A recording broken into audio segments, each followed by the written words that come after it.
Vamos a continuar con una conferencia que he titulado Julio Manuel de la Rosa ante el espejismo de la nueva narrativa española, y que he querido poner en segundo lugar en el programa porque tiene bastante relación con lo que acaba de contarnos Santos Sanz Villanueva, y de hecho en cierto sentido es una continuidad del relato que él nos ha hecho. Él fundamentalmente nos ha hablado de un tiempo de literatura que incumbe la década del año 50 y la década del año 60.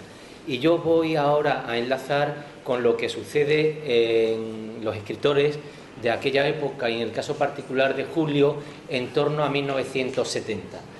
Eso por un lado. Y por otro lado, enlazo también con Santos Sanz, porque Santos ha dejado más o menos el testigo en Fin de semana en Etruria, que es la novelita corta del Premio Sésamo 1971 de Julio, y ahí es donde yo voy a incidir. Y en tercer lugar, hay conexión con lo de Santos porque he tomado el título de esta conferencia, Julio de la Rosa ante el espejismo de la nueva narrativa andaluza, a partir de una cita de Julio en su biografía, en su estudio sobre Alfonso Grosso. Ahí textualmente dice Julio: el espejismo de la narrativa andaluza nos hizo vivir algunos gratos momentos, llenos incluso de amistad y camaradería. De ahí tomo el título. La charla la voy a estructurar en tres partes para que podáis seguirla, y os he repartido 2 páginas en un solo folio con algunos textos que me gustaría leer. Al igual que ha hecho Santos Sanz utilizando textos de la época, yo también voy a remitir a la hemeroteca y fundamentalmente voy a citar textos de diarios de entonces, de ABC, por ejemplo, donde Julio colaboró mucho, pero también en Pueblo, en el Diario de Sevilla, en Informaciones, en otra prensa de la época. En primer lugar, para aquellos que no sepan o no recuerden, hubo un tiempo de literatura en Andalucía en torno a 1970 que dio lugar a lo que se llamó la nueva narrativa andaluza, y que también Santos Sanz ha nombrado los narraluces. Recordaré en primer lugar en qué consistió aquello. En segundo lugar, haré mención a su aportación mayor a ese movimiento de narrativa andaluza, Fin de semana en Etruria. Y en tercer lugar, y ahí es lo que me interesa en esta conferencia, es contextualizar la opinión de Julio con respecto a la nueva narrativa andaluza. No hecha desde la perspectiva de hoy, sin la ventaja del paso del tiempo. Sería fácil ahora para él juzgar qué supuso aquello. No, lo que traigo son testimonios y opiniones suyas hechas en diciembre del 71, enero, febrero del 72, es decir, justo cuando está el fenómeno en ebullición, justo en el momento en que todos los narradores andaluces hablan, y hablan bien, y defienden la nueva narrativa andaluza. Lo que trataré de demostrar es que el talante que le lleva al sentido común y, por otro lado, el bagaje literario y cultural que tiene Julio le hace mirar todo con bastante objetividad y se distancia de esa ebullición del fenómeno. En fin, esa es la estructura de la conferencia. Empiezo, por tanto, por el primer punto para situarnos en aquello de la nueva narrativa andaluza. Si miramos atrás, se viene diciendo que la tradición literaria andaluza es fundamentalmente poética. Si hiciéramos un recuento de grandes nombres de la literatura, de gente nacida en Andalucía, lo primero que se nos vendría a la cabeza son nombres de poetas: Fernando de Herrera, Góngora, y así tendríamos que llegar a lo más reciente: Bécquer, Los Machado, Juan Ramón, Lorca, Alberti. Es decir, siempre se ha asociado Andalucía a una tradición literaria poética. Pero se da el caso de que en torno a 1940 y tanto, y sobre todo a partir de los años 60, comienza el apogeo, el auge de muchísimos narradores andaluces, algo que no había sucedido hasta entonces. Y se empieza a hablar de una nueva narrativa andaluza, un nuevo tiempo, como decía Santos, un nuevo tiempo de narrativa frente a esa tradición poética. Y rápidamente empieza a hablarse, yo tengo aquí enumerados hasta 100 narradores. Es un grupo muy variopinto en edad, en ideología, en estética, en forma de afrontar la vida, en cosmovisión. Un grupo que iría desde el más mayor de todos ellos, Manuel Halcón, nacido en 1900 y que empieza a escribir en los años 40, perdón, empieza a triunfar y a tener un gran resonancia en los años 40, a otros más jóvenes que nacen cuando Manuel Halcón ya es un consagrado, como Antonio Burgos, que nace en el 43 y se da a conocer a finales de los 60 o en los 70. Por tanto, el arco temporal es muy amplio y rebasaría esos parámetros generacionales de los que hablaba antes el profesor Santos Sanz. Y en medio entra de todo, gente muy famosa y muy conocida, hemos citado a Caballero Bonal, gente muy cercana como Fernando Quiñones, Alfonso Grosso, Luis Berenguer, ahí entraría de todo. Y nombres muy poco conocidos hoy día, los hermanos José y Jesús de las Cuevas, Aquilino Duque, Manuel Ferrán, José María Requena, Manuel Barrios, acelero porque aquí hasta 100 serían muchos, pero digo algunos. Manuel Barrios, José María Vázquez Soto, Federico López Pereira, José Luis Ortiz de Lanzagorta, Javier Smith, Carlos Muñiz Romero, Manuel Salado, Pérez Estrada, Pedro Tede de Lorca, José Asenjo Sedano, Antonio Hernández, José Gerardo Manrique de Lara, Eduardo Tijeras, Antonio Martínez Menchén, Ramón Solís, Antonio Prieto, etcétera, etcétera, etcétera, etcétera, y Julio Manuel de la Rosa. Estamos hablando de muchos narradores, por lo menos desde un punto de vista cuantitativo llama la atención, son muchos. Lo que está claro que es algo muy variopinto. Hay quien dice que la nueva narrativa andaluza iría en el tramo cronológico que, por un lado, tiene el año inaugural de 1959, en que los hermanos de las Cuevas escriben una novela titulada Historia de una finca, hasta 1974, en que Aquilino Duque escribe El mono azul. Sería una visión bastante amplia, no ya desde la perspectiva del nacimiento, sino desde la perspectiva de la publicación, del año 59 al año 74. Pero en cambio, si tuviéramos una visión más reductora, esto habría que sintetizarlo mucho y tendríamos que hablar en esencia de lo que ocurre en Andalucía, en el circuito literario andaluz, entre el año 68 y el año 71. Estos son los 3 años cenitales de la nueva narrativa. Se habla de 1968 porque es cuando le dan el premio Planeta a Manuel Ferrán y es entonces cuando se abre la veda nacional de los premios para los escritores andaluces. En esos 3 años, los narradores andaluces que no habían tenido un circuito editorial potente en Andalucía comienzan a publicar en Planeta, en Alfaguara, hemos visto Julio en esta colección de la novela popular, en Destino, en Seis Barral, es decir, en editoriales de tirada nacional. Y además comienzan a conseguir premios que hasta muy poco antes estaba destinado a la gente que residía, hubiera nacido o no, pero residía en Madrid o en Barcelona. Y empiezan a ganar el premio de la crítica, el premio nacional, el premio Sésamo, el premio Alfaguara de novela, el Nadal de Destino, el premio Planeta. Por tanto, del año 68 al 71 tengo también aquí el listado y por lo menos 30 o 35 premios nacionales se llevan los andaluces. Y luego premios menores del Ayuntamiento de Marbella, pero de los nacionales se llevan mucho.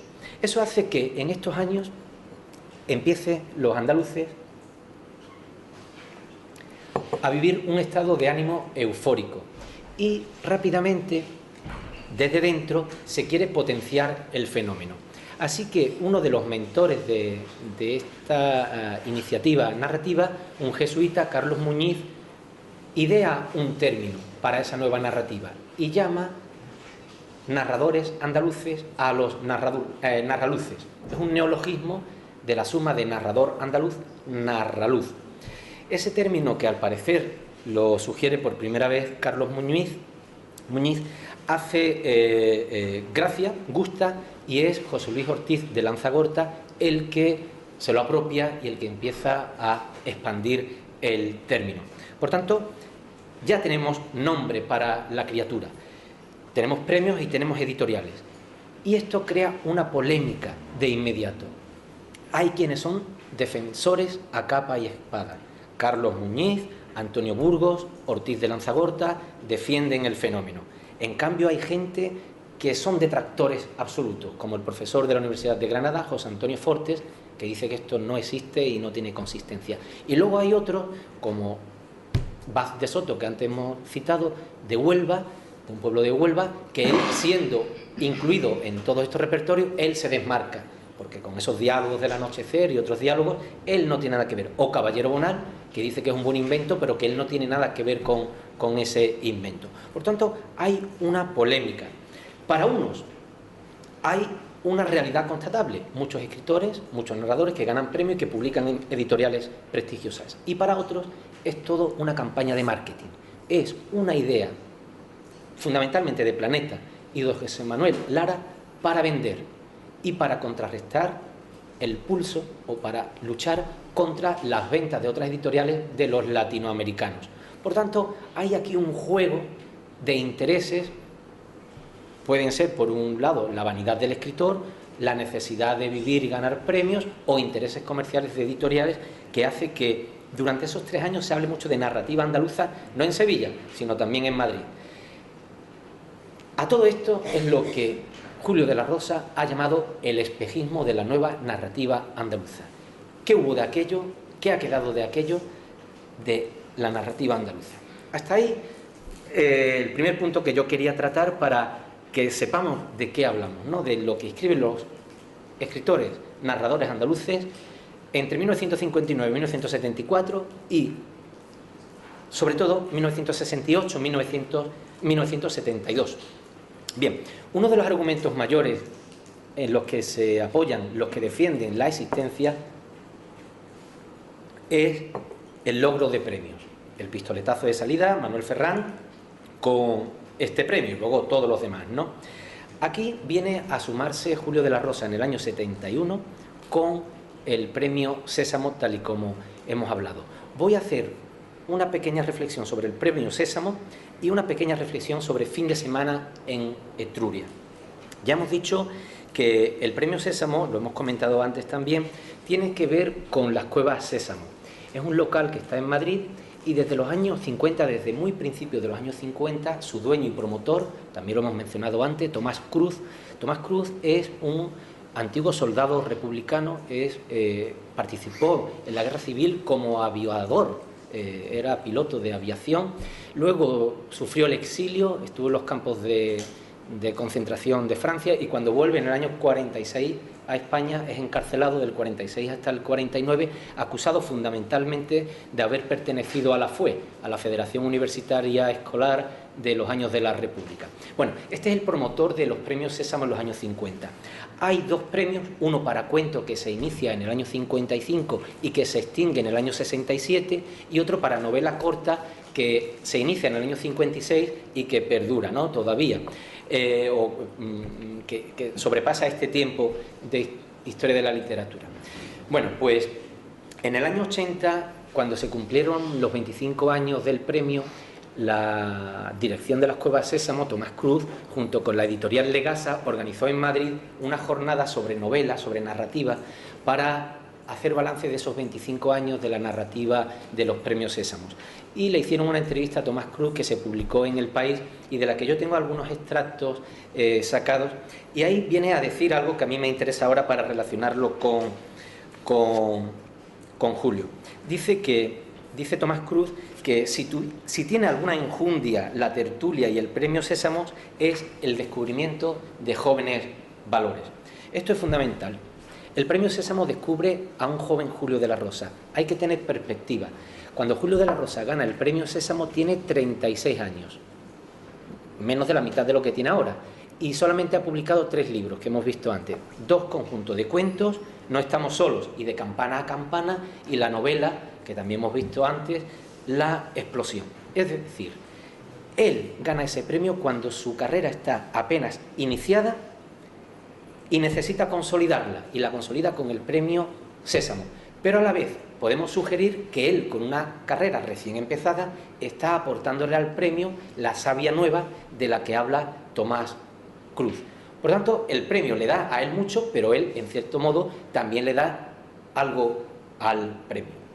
Por otro lado, Tomás Cruz dice que esas tertulias siempre tuvo un sentido liberal, un sentido progresista, y que en la medida de lo posible se han premiado siempre textos que fueran en esta línea. Le dan el premio el 16 de diciembre del 71 a Fin de Semana en Etruria. Fin de semana en Etruria cuenta lo que sucede en Etruria, es un lugar inventado, como la región de Benet, el Macondo, por decir nombres, que ya hemos dicho esta mañana. Es una región inventada que tiene que ver con una zona de Sevilla, más que de Sevilla, del Bajo Guadalquivir, porque a veces está en la capital de Etruria, que podría ser el Aljarafe de Sevilla, pero también se sitúa en la costa del sur, puede ser un pueblo de Huelva, puede ser un pueblo de Andalucía. Por tanto, ese lugar mítico, Etruria, tiene lugar en los años 60, pero hay saltos en la novela al siglo XIV para denunciar la matanza de judíos en la Sevilla del siglo XIV, y también hay algunos saltos a la Guerra Civil, al año 36. Eso no es el argumento, es un par de pinceladas para que veamos el sentido liberal. Me interesa esto porque la novela fue recortada. La censura cortó todo esto, o mucho de esto, que tenía que ver con la denuncia de la matanza de judíos y con algunos párrafos ligados a la Guerra Civil, y eso habla del sentido progresista de la novela, aunque luego tuviera una serie de aptitudes estilísticas que no casaban bien con esa narrativa social. La novela fue, por tanto, mutilada en muchísimas páginas en el año 72. Salió, y hasta el año 2009, en que Algaida la recupera, no hemos tenido la versión completa, íntegra, con la curiosidad de que en esa edición, que es la que ahora está en las bibliotecas, aparece el texto mutilado, pero se diferencia del no mutilado en el 72 porque tiene una raya cruzada, hay una línea que corta lo mutilado, así que vemos perfectamente dónde la censura se cebó. En ese 2009, cuando Algaida le publica esta nueva edición, le hacen una entrevista, y es el primer texto que he traído aquí a colación porque nos hace ver ese pasado de derrotado de la Guerra Civil y ese sentido progresista de la novela. Leo el texto, es el texto número 1 que tenéis.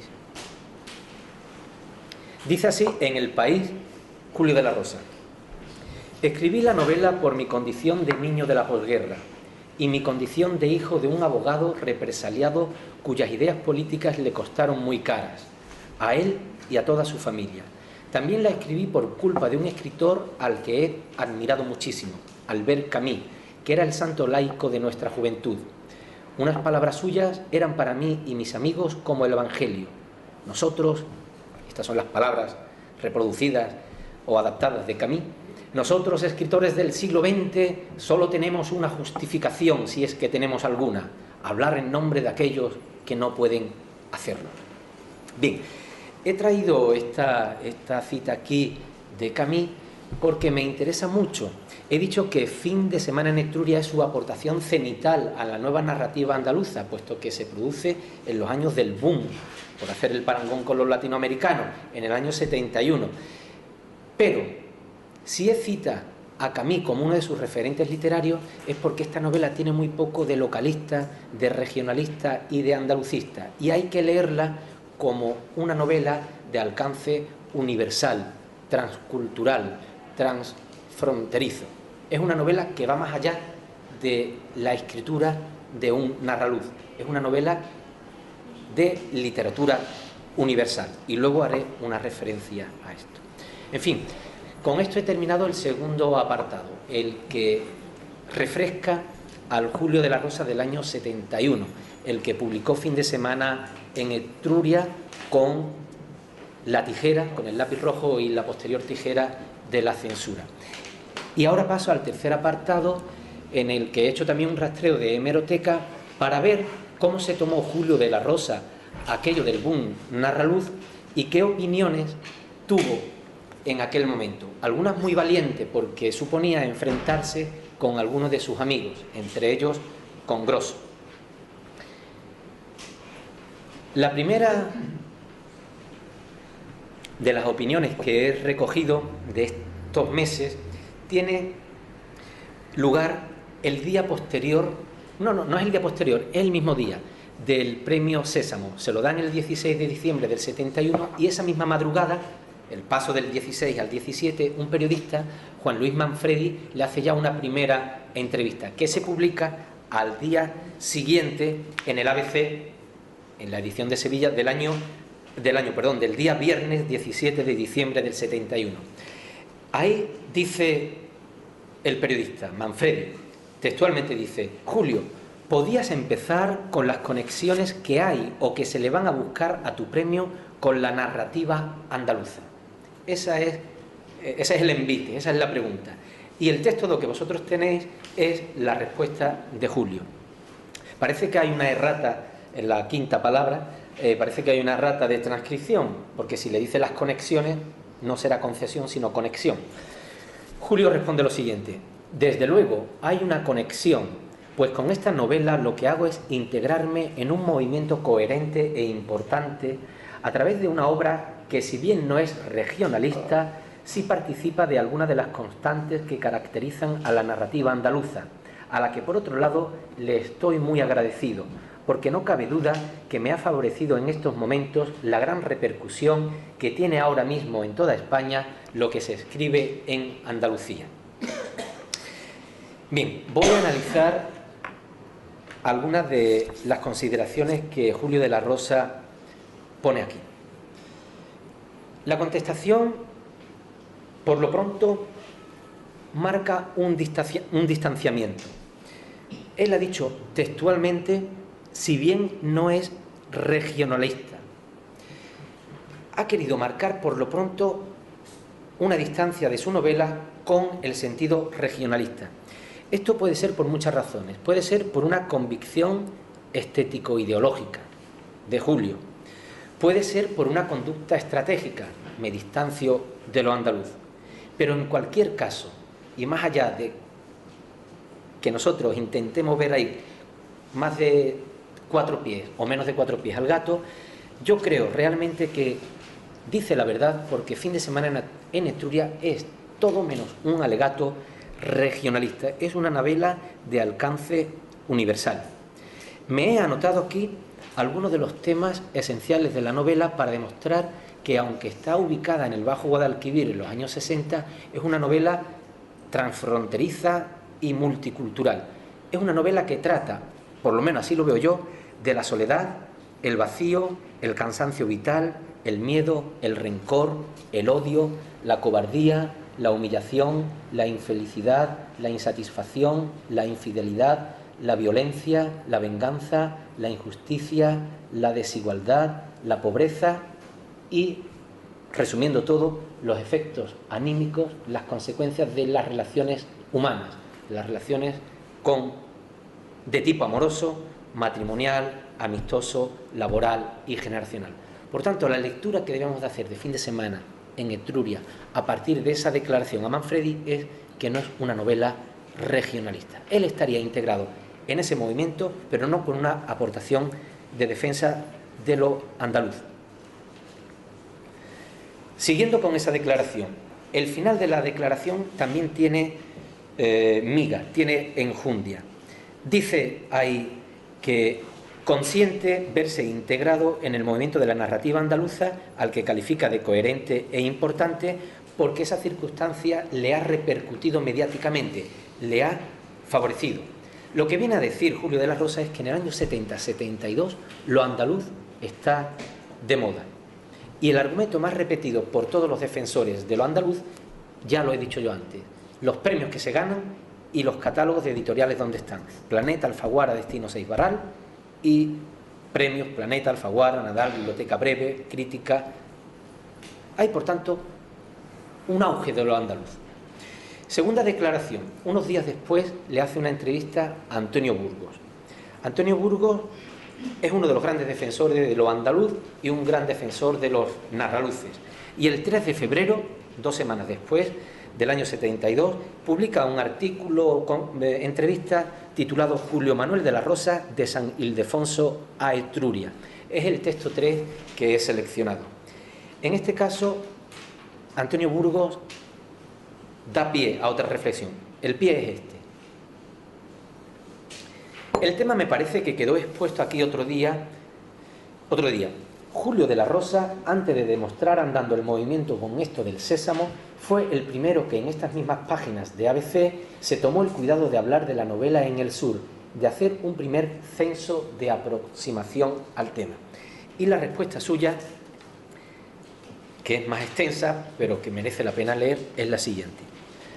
Dice así Julio al respecto de la narrativa andaluza: En la narrativa andaluza hay un primer aspecto, humano. Es la alegría de comprobar que el ejercicio crítico de uno no fue del todo trivial, que este quehacer crítico en el que también me afano, haciéndoles daño al ejercicio narrativo hacia el que desembocaré como única actividad dentro de muy poco, no constituyó ni un trabajo inútil, ni un muestrario de vanidad, ni una simple jornalería divulgativa. Tú, Antonio Burgos, lo has dicho en el periódico, que esto no es nuevo. De ayer digo, que esto lo vimos en 1960. El segundo aspecto es lo que le dije más o menos a Fernández Braso en la encuesta que realizó en un verano en el diario Pueblo sobre el tema, y allí dice: Julio, el tema es una interesante indagación crítica, una puesta en duda, y espero que los críticos contesten en su día con claridad y desinterés administrativo en torno a este asunto. Mientras tanto, pienso en una narrativa posible que podríamos definir: 2 puntos. Distintivo formal, evidente y a veces barroca voluntad de estilo, concebida como propuesta consciente en unos, como simple instinto en otros. Podríamos hablar, con reservas, de una escuela de la palabra. Esperemos. Años. Y para aliviar la espera, tengamos precauciones.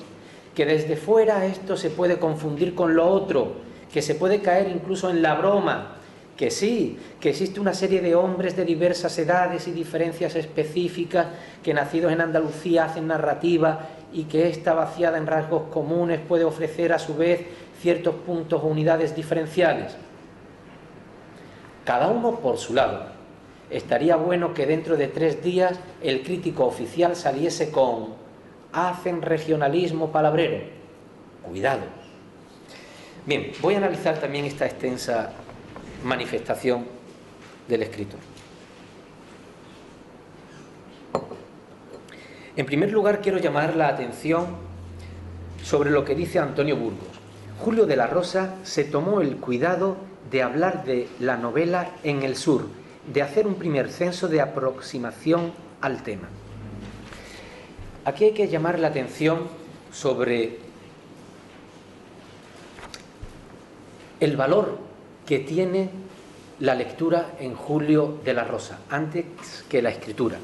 Es un lector muy precoz, y en aquellos años 50, donde no era fácil conseguir algunos libros, se buscó la fórmula, junto, por ejemplo, a otro de los conferenciantes que intervendrá mañana, Juan Francisco, de buscar libros en la Sevilla de la época. Y en la Casa Americana, que estaba en los altos del Teatro Álvarez Quintero, encontró libros de Stephen Crane, de Ernest Hemingway, de William Faulkner, de Carlson McCullers, de Marguerite Duras, de Michel Butor, de Malcolm Lowry, de John Dos Passos, de Truman Capote.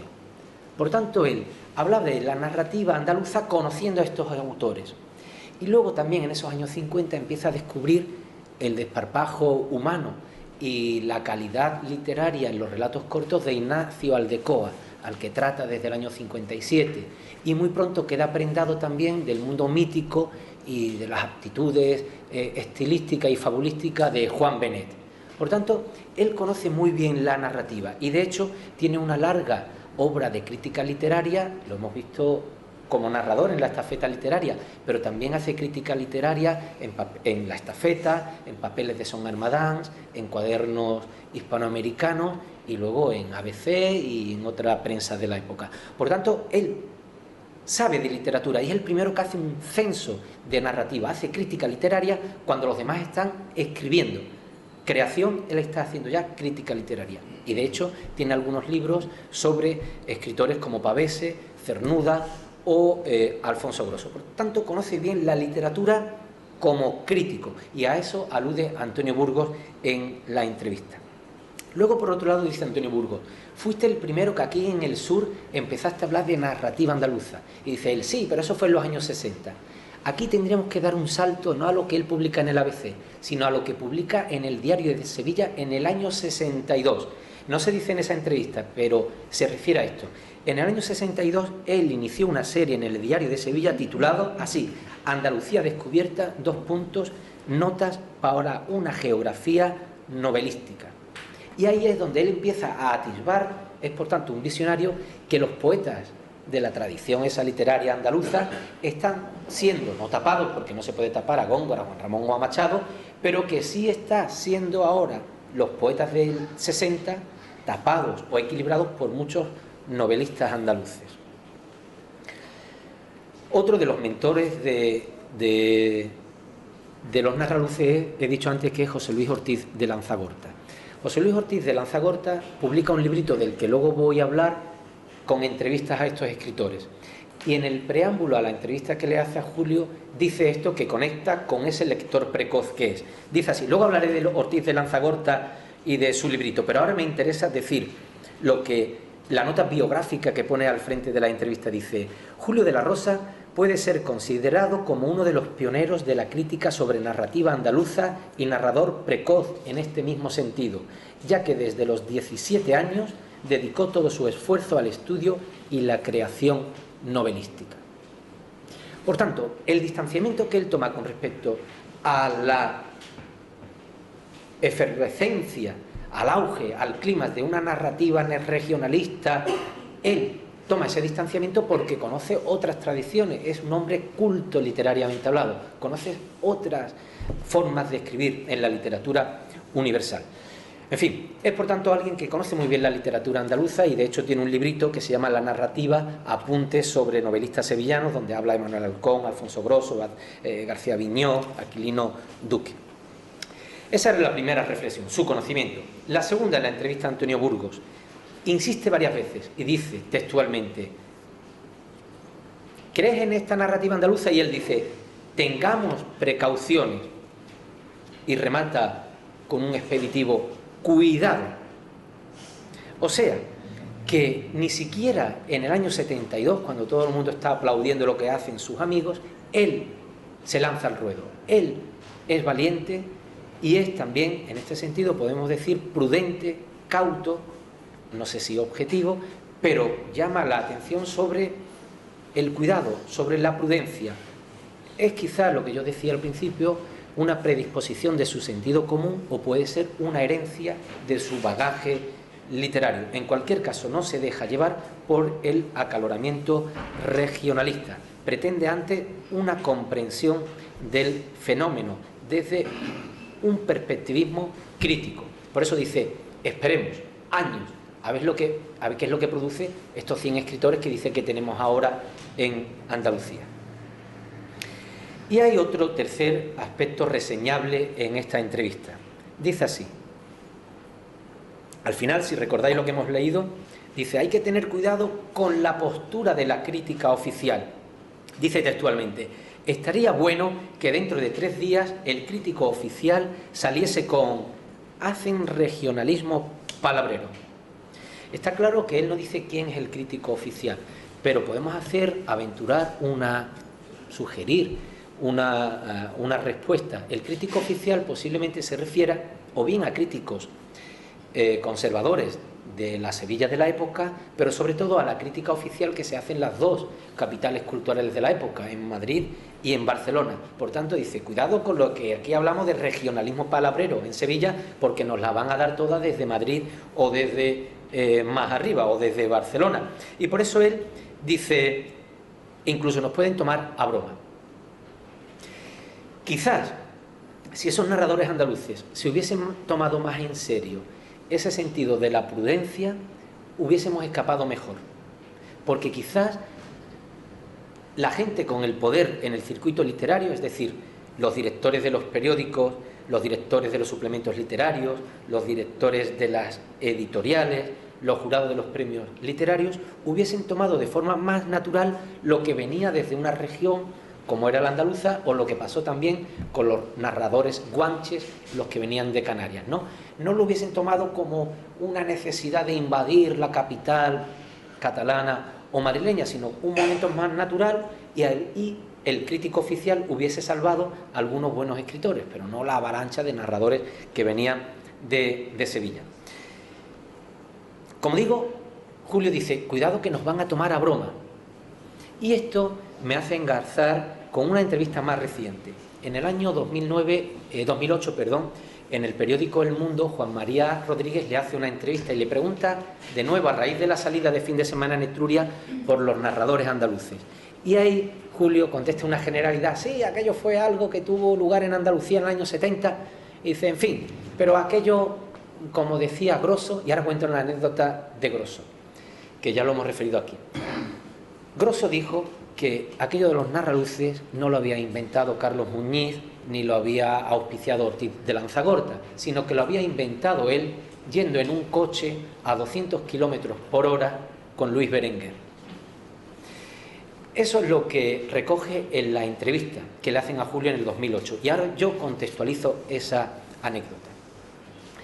En estos momentos de ebullición de la narrativa andaluza hay por Sevilla un canario, antes he dicho yo lo de los narraguanches, hay un canario que de nombre Francisco Morales Padrón, y que fue el director, era historiador, y fue el director de un colegio mayor sevillano muy famoso, que todavía supongo está activo, yo dormí ahí hace unos años, Hernando Colón de Sevilla, ¿no? Era el director desde el año 64 hasta el 78, y allí organizaba muchos actos. Ortiz de Lanzagorta y Manuel Ferrán lo convencen para que organice una jornada sobre narrativa andaluza, y se dan cita allí todos estos escritores de los que hemos estado hablando. Y cuando llega el momento de su intervención, Luis Berenguer dice lo que acaba de decir, una butada: la narrativa andaluza no existe, los narraluces no existen, y esto es un invento mío, cuando yo iba en un coche y en un momento de locura pensé en los narraluces.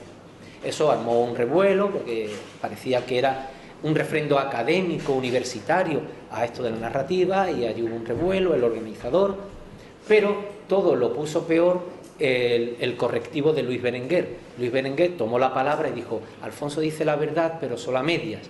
En realidad eso lo inventamos cuando paramos el coche y estuvimos comiendo en una venta de Despeñaperros una buena comida seguida de vinos y de unos cuantos whiskies, y ahí inventamos esta mentira de los narraluces.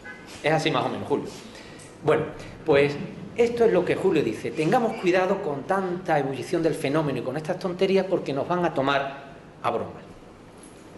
Alfonso Grosso es un ser que, como hemos visto antes, encandila en una parte a Julio, pero que lo saca de los estribos en otra. Un poco antes, 3 años antes, en el año 69, el 24 de abril, invitan a Julio también, pero en otro sitio, invitan a Alfonso Grosso a dar una conferencia en el Club Pueblo de Madrid. Digo que Julio de la Rosa es invitado porque coincide que en ese mismo momento él está dando una conferencia en el Club